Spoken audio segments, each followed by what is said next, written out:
Hello, welcome to Ken Studies. कुछ candidate हैं जो ओवरवेट हैं। ओवरवेट आपका बहुत सारे कैंडिडेट होते हैं जिनका रिजेक्शन का मेडिकल में ओवरवेट होता है।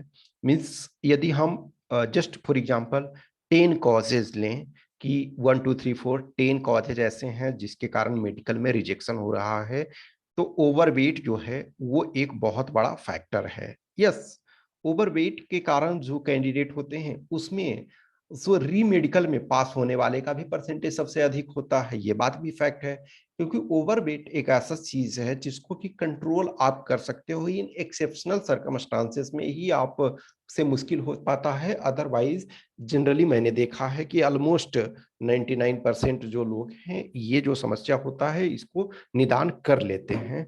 लेकिन अभी आपके पास जब टाइम है तो मैं समझता हूं कि क्यों फिर री मेडिकल में जाने का क्या फायदा है।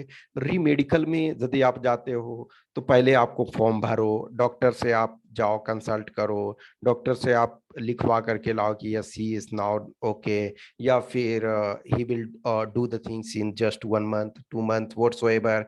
फिर आपको डिमांड ड्राफ्ट बना करके सेंड करो, फिर आपको कॉल करेंगे।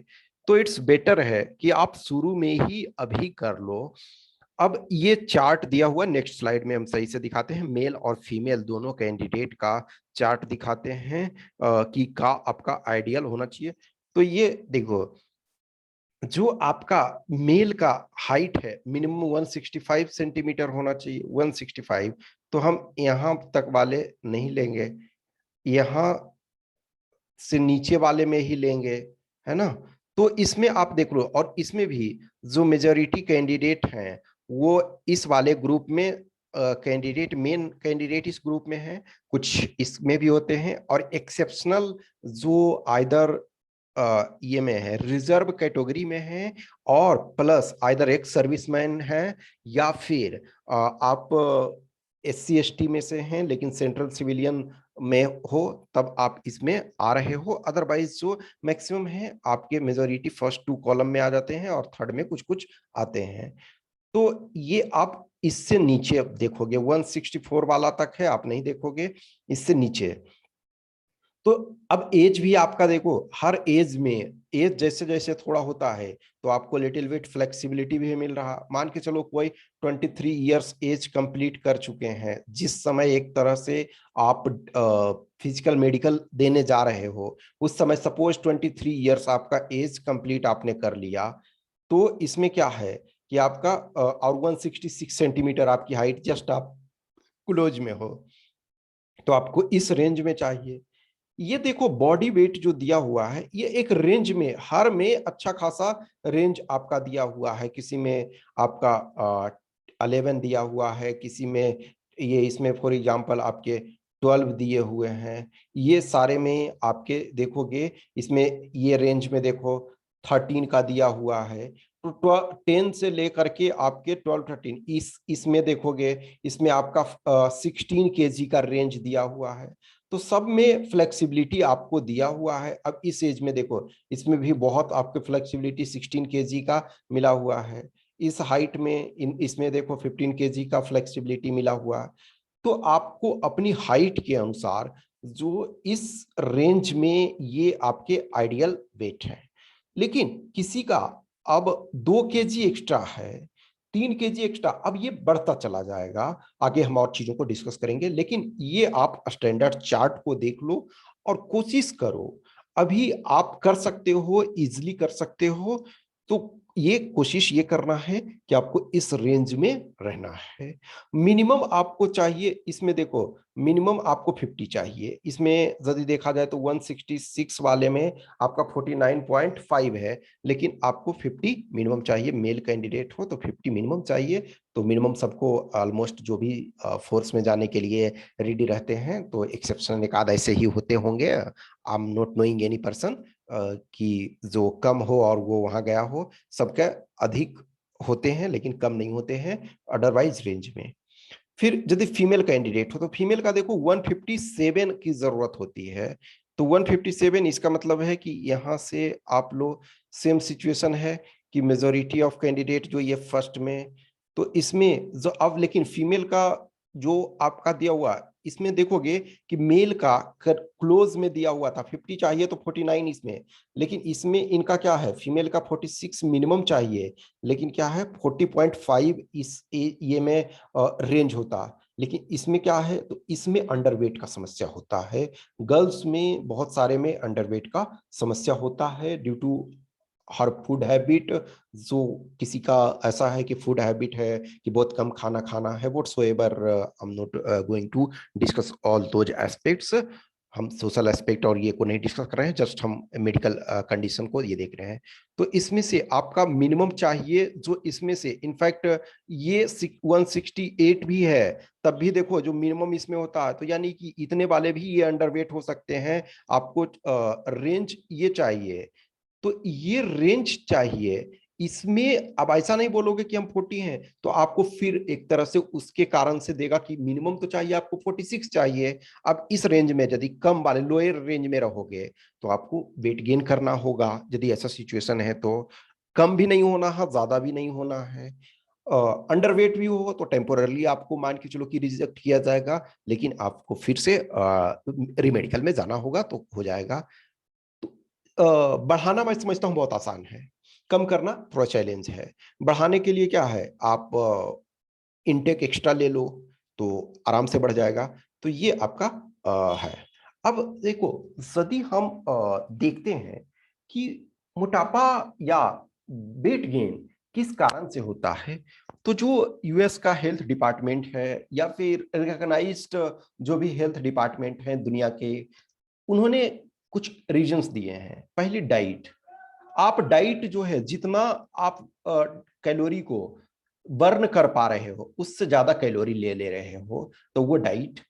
फिर उसके बाद लैक ऑफ एक्सरसाइज। कोई आदमी डाइट कम ले रहा है, भी रिलेटिवली कम ले रहा है, लेकिन एक्सरसाइज नहीं कर रहा है, तब भी बढ़ सकता है। तो diet, lack of exercise, environmental factor. Environmental factor sometime क्या होता है ना, कि फॉर एग्जाम्पल ठंडा बहुत पड़ रहा हो, तो ठंडा यदि पड़ेगा तो एक्सरसाइज करने में थोड़ा लेजीनेस होगी, थोड़ा ज्यादा आप सोए हुए रहोगे। तो जब ज्यादा देर सोओगे तो एक तरह से क्या होता है कि आपका जो बॉडी है वो एनर्जी उस ड्यूरेशन में कम ग्रहण करता है। और फिर जैसे इन्वायरमेंट का ये है कि कहीं पार्क नहीं है, तो पार्क जिस एरिया में रहता है तो लोग चले जाते हैं। अब जैसे फॉर एग्जांपल लो कि यदि आपके घर के जस्ट बगल में पार्क है, तो आप लेजीनेस नहीं, ठीक है जस्ट तैयार होकर तुरंत निकल गए। पार्क बहुत दूर है तो लगे यार ये रहने दो। तो जो इन्वायरमेंटल फैक्टर्स भी है, एंड कुछ जेनेटिक्स भी होते हैं। ये जेनेटिकली भी होते हैं। कुछ फैमिली में देखोगे कि कोई मोटा है ही नहीं, कितनों खा रहा है फिर भी एकदम मरियल शरीर है। कि मान लीजिए मेल है, मैं ऐसे लोग को पर्सनली जानता हूं कि मेल है, आपकी हाइट 175 है और बॉडी वेट आपका 44 kg, ऐसे भी हैं, हमारे पास में ही है। ठीक है, तो वो है जेनेटिक्स के कारण। एक हार्मोनल कारण भी होता है, कुछ हॉर्मोन्स हैं उसके कारण भी ये होता है। फिर है stress, emotional factors and less sleep. Less sleep के कारण भी आपका होता है। स्ट्रेस के कारण समटाइम क्या होता है, कुछ लोग ज्यादा खा लेते हैं, कुछ लोग नहीं खाते हैं। तो ज्यादा खा लेते हैं कभी कभी, तो इसके कारण भी होता है, लेस स्लीप के कारण भी होता है। तो ये कुछ फैक्टर्स हैं। अब है कि कम कैसे होगा, ये एक बहुत बड़ा चुनौती है कि कम कैसे आपका होगा। कम करने का जो मैं सबसे अच्छा तरीका आपको ये है, ये टाइम टेस्टेड तरीका है, किसी के लिए भी है, कि आपको रनिंग करना है। रनिंग ये सबसे बेस्ट तरीका है। रनिंग करो या स्विमिंग करो। अब ठंडा आ रहा है तो इस समय स्विमिंग नहीं कर सकते हो, समर का मौसम होता तो आप स्विमिंग भी कर सकते थे, लेकिन अब मैं नहीं समझता हूँ। कुछ एक एक्सेप्शनल कैंडिडेट हो जिनके पास इतनी सुविधा है कि हॉट स्विमिंग वाटर, या फिर मान के चलो कि साउथ इंडिया या फिर वेस्टर्न साइड ऑफ इंडिया में जहाँ आपके टेम्परेचर अच्छा होता है, नियरनेस ऑफ सी के कारण, मैं मान के चलो गुजरात और महाराष्ट्र या फिर आप साउथ इंडिया में, तो प्रॉपर उस ढंग से। अदरवाइज रनिंग है। रनिंग एक ऐसा एक्सरसाइज है जिसमें स्विमिंग के लिए आपको कॉस्ट लगाना पड़ सकता है, आपको स्विमिंग में चार्जेस पे करना पड़ सकता है, लेकिन रनिंग में तो कोई चार्ज नहीं पे करना पड़ रहा है ना, अनलेस अदरवाइज आप जिम में जा रहे हो और या ट्रेडमिल पे ही जाकर के कहीं रनिंग रनिंग आप बेटर है पार्क में करो, जहां जॉगिंग ट्रैक रनिंग ट्रैक बना हुआ है वहां करो। और मैं ये बोल रहा हूँ कि जिनको जिस अनुसार है, अब कुछ एक कैंडिडेट ने कमेंट किया था कि जब रनिंग करेंगे 5 किलोमीटर तो हम पढ़ेंगे कर। यार जिस सबके लिए मैं रनिंग 5 किलोमीटर नहीं कर रहा हूँ ना, जिसका जितना। कुछ कैंडिडेट है 10+ kg ओवर, जो भी ओवर वेट हो 10+ kg, please please please 5 kilometre के आसपास रनिंग करो। और वो 30 मिनट के अंदर होना चाहिए, आइडियल 25 मिनट, लेकिन 30 मिनट्स के अंदर आप अचीव करो। फिर मान के चलो कि 5 किलोमीटर नहीं कर पा रहे हो, 3 किलोमीटर ही यदि कर पा रहे हो, तो फिर क्या करो ना कि सपोज आप स्टडी कर रहे हो, तो बीच बीच में क्या है, हम कंटिन्यू नहीं पढ़ सकते हैं। एक्सेप्शनल केसेस में आप कंटिन्यू 4 घंटे 6 घंटे ऐसा नहीं कर सकते हो ना। कुछ एक्सेप्शनल है कि कर लेते हैं, लेकिन नॉर्मली क्या करो, 1 आवर पढ़ो। 1 आवर पढ़ने के बाद थोड़ा सा रूम में ही उछल कूद कर लो, इन द सेंस की रनिंग वाले पोज में थोड़ा सा अपने बॉडी को मूवमेंट करो। तो स्वेटिंग जितना 3 4 बार 5 बार दिन भर में हो, तो मान के चलो सुबह 3 किलोमीटर ही किए, तो कभी साइड जंप वगैरह जो भी है, जंपिंग वगैरह थोड़ा इधर उधर, और रूम में ही थोड़ा थोड़ा करके 2 3 बार आप अपना पसीना बहाओगे तो ये हो जाएगा। पानी अधिक से अधिक पियो, पानी ज्यादा पियो। एक और चीज है कि मोटापा में दो फैक्टर है। एक है जिनके पास अधिक मसल के कारण वेट है, इनको डिफिकल्टी होगा, इनको डिफिकल्टी है। एक है फैट के कारण, तो फैट बहुत जल्दी आपका बर्न होगा, रनिंग जितना करोगे, जितना स्वेटिंग आपका होगा, फैट जल्दी बर्न होगा। मसल वाले में मुश्किल ज्यादा होता है। तो जो बॉडी बिल्डर हो, जो जिम में जाते हो, जिम के कारण आपका डेवलप हुआ है मसल्स, तो उनको थोड़ा सा एक्स्ट्रा आपको चैलेंज करना पड़ेगा। उनके लिए क्या है कि जो कार्बोहाइड्रेट्स बहुत ले रहे हो, प्रोटीन एक्स्ट्रा ले रहे हो, वो सब बंद करो, वो बंद करो। मॉर्निंग में गर्म पानी करो, पानी को गर्म करना है, और उसमें नींबू, हाफ नींबू डालो, और थोड़ा सा 1 स्पून हनी। अब हनी में बहुत सारे तो जो होते हैं, यदि आपको देसी कहीं एक्चुअल में मिल रहा हो, जो निकाल करके दे रहा हो, कुछ लोग कुछ एरिया में मिल जाते हैं, ट्राइबल बेल्ट्स में कुछ में, या कुछ कुछ ऐसे में भी आप जानते होंगे शायद लोकल में। तो यदि आपको प्रॉपर मिल रहा हो कोई, तो मैं प्रिफर करूंगा कि उसको लो। और यदि नहीं तो फिर जो अभी दुकान वाले में बहुत सारे में, मैं किसी का नाम नहीं लूंगा, तो इतने हानि वो लोग पता नहीं बहुत सारे शुगर वगैरह मिला देते हैं। तो ये करो कि डेली पानी अधिक से अधिक, अब पानी का मतलब ये नहीं जबरदस्ती पियो, हर का अलग अलग जरूरत होता है, लेकिन मैं समझता हूँ 2+ लीटर तो कम से कम पियो ही। 2 से लेकर के 6 लीटर के आसपास तक, जिनका जो, कुछ लोग ज्यादा पीते हैं तो आप थोड़ा सा मतलब एक्स्ट्रा कर दो। यदि 2 लीटर पीते हो तो 2.5 लीटर स्टार्ट कर दो, 3 लीटर पीते हो तो 600 ml और एक्स्ट्रा कर लो। और मॉर्निंग में गर्म पानी को थोड़ा सा पियो, ज्यादा सही है। ऐसे भी ठंडा का मौसम अब आ रहा है, तो यदि पॉसिबल हो तो मैं समझता हूँ कि पूरे दिन आप गर्म पानी पीना ये शुरू करो, तो वो ज्यादा सही होगा। तो गर्म पानी पियो, उसमें हनी और नींबू डाल करके, और डेली रनिंग करो। आप 3 से 5 किलोमीटर करो। यदि थोड़ा सुबह में कम कर पाते हो, या शाम में यदि आप करते हो तो शाम में करते हो तो शाम में करो, सुबह करना है सुबह। और रूम में भी बीच बीच में जब आप ब्रेक करते हो, चाहे आप अपना वर्क से, तो थोड़ा बहुत आप एक्सरसाइज और 5 5 मिनट का कर सकते हो, तो वो थोड़ा थोड़ा करके ना आपके लिए सपोर्ट रहेगा।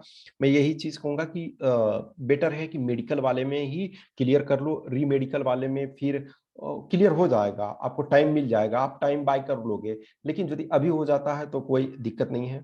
अब जो 2 3 kg एक्स्ट्रा हो, तो उनके लिए भी आसान है, उनके लिए तो और बहुत आसान है। उनका नहीं भी होता है तब भी कोई दिक्कत नहीं है, लेकिन मैं ये कहूंगा कि इट्स बेटर है कि रेंज में आ जाओ, रेंज में रहोगे तो ज्यादा सही है, आपके लिए ज्यादा अच्छा है। तो रनिंग करो, उससे दोनों फायदे होंगे। एक तो लॉन्ग जंप आप सही से कर पाओगे। बहुत सारे कैंडिडेट का जो लॉन्ग जंप में बहुत इशू होता है, तो रनिंग आप अच्छा यदि जानते हो, बॉडी वेट कम होगा, ये भी एक फैक्टर है। आप लोग इस चीज को पॉइंट ऑफ व्यू से देखते हो ना कि मेडिकल और ये में, फिजिकल में तो आप आउट राइटली रिजेक्ट हो जाओगे ना, रनिंग में आप आउट राइटली रिजेक्ट हो जाओगे। यदि आपका बॉडी वेट कम है, फिजिकली आप बॉडी को अधिक फेंक पाओगे। जब लॉन्ग जंप पे क्या होता है, सम टाइम आप लाइन क्रॉस कर जाते हो तो वो तो टेक्निकल फॉल्ट हुआ, लेकिन सम टाइम क्या है, बॉडी वेट ज्यादा होने के कारण आप बॉडी को आगे थ्रो नहीं कर पाते हो। तो बॉडी वेट कम रहेगा तो आप बॉडी को आगे भी थ्रो कर पाओगे, तो उसका ये भी फायदा होगा। मेडिकल में तो आपको टाइम मिल जाएगा कि यस 6 वीक कम से कम टाइम आपको मिल जाएगा, लेकिन फिजिकल में तो आउटराइटली हो जाओगे। रनिंग वगैरह में भी आपके लिए आसान होगा यदि आपके पास होगा कम वजन होगा तो आपके शरीर में, मीन्स जो रिक्वायरमेंट है वो जो चार्ट है उसके अनुसार आप हो तो सही है। ये एक तरह से क्या है कि जो यहाँ चार्ट दिया हुआ है वो स्टैंडर्ड दिया हुआ है कि इस रेंज में होना चाहिए, लेकिन जो मिनिमम है वो भी आपको फुलफिल करना होगा। कि ये गर्ल्स कैंडिडेट के लिए खास करके ये मैं बता रहा हूँ, ठीक है। तो आप रेगुलर रूप से अब प्रोक्रेस्टिनेशन ना करो, और जो ये परेशानी होते हो कि कितने नंबर आए, कट ऑफ क्या जाएगा, कि बहुत सारे लोग ये बोल रहे हैं, अब आप वो क्यों सोच रहे हो? आपका जो रिटेन में पार्ट होना था वो हो चुका। इंटरव्यू भी तो बहुत मायने रखता है। हो सकता है आप अभी 10 मार्क्स एक्स्ट्रा में हो, या 5 मार्क्स एक्स्ट्रा में हो, या 20 मार्क्स एक्स्ट्रा में हो रिटेन, यानी जितना मिनिमम कट ऑफ। आप एग्जैक्ट मार्क्स तो नहीं जानते हो ना, तो अननेसेसरी उसके एनालिसिस को छोड़ करके, हमने ऑलरेडी बताया कि जो ये है ना, जो टेस्टिफाइड जो रीजंस बताए गए हैं, स्ट्रेस के कारण, इमोशनल फैक्टर के कारण, और लेस स्लीप के कारण भी, यानी less sleep in the sense poor sleep के कारण भी ओवरवेट हो रहा है। तो ये फैक्टर तो आपको बढ़ाएगा। जो हो चुका है वो हो चुका है। अब कुछ कैंडिडेट ऐसे हैं जो पर्सनली हमें मैसेज की कि मैं 2 बार से इंटरव्यू दे रहा हूँ और नहीं हो रहा। कहीं ना कहीं आप कुछ कम ये बॉर्डर पे हो रहे हो। अब प्रॉब्लम यही होता है ना कि जो कैंडिडेट जानते हो कि हमारी क्या समस्या है, फॉर एग्जांपल सेकंड पेपर आपका खराब है, तो यार इवेल्युएशन करवाओ, कंटेंट उसमें इनरीच करो। पेपर 1 में थोड़ा टेस्ट दे लिया करो, और ये तो उस समय करते नहीं हो। उस समय लगता है नहीं हम कर लेंगे, 50 रुपया एक्स्ट्रा पड़ रहा है, 100 रुपया एक्स्ट्रा पड़ रहा, फिर बाद में रोने। क्या फायदा है जब हमने अपना टाइम दिया तो, ठीक है। तो जो भी ओवरवेट हो वो चीज को कम करो। जो भी कुछ भी क्वेश्चंस क्यूरी डाउट्स हैं डीएफ से भरने से संबंधित, या व्हाट्सएवर प्रेफरेंसेस भरने से संबंधित, या व्हाट्सएवर, तो आप हमें मैसेज कर सकते हो। Okay, thank you.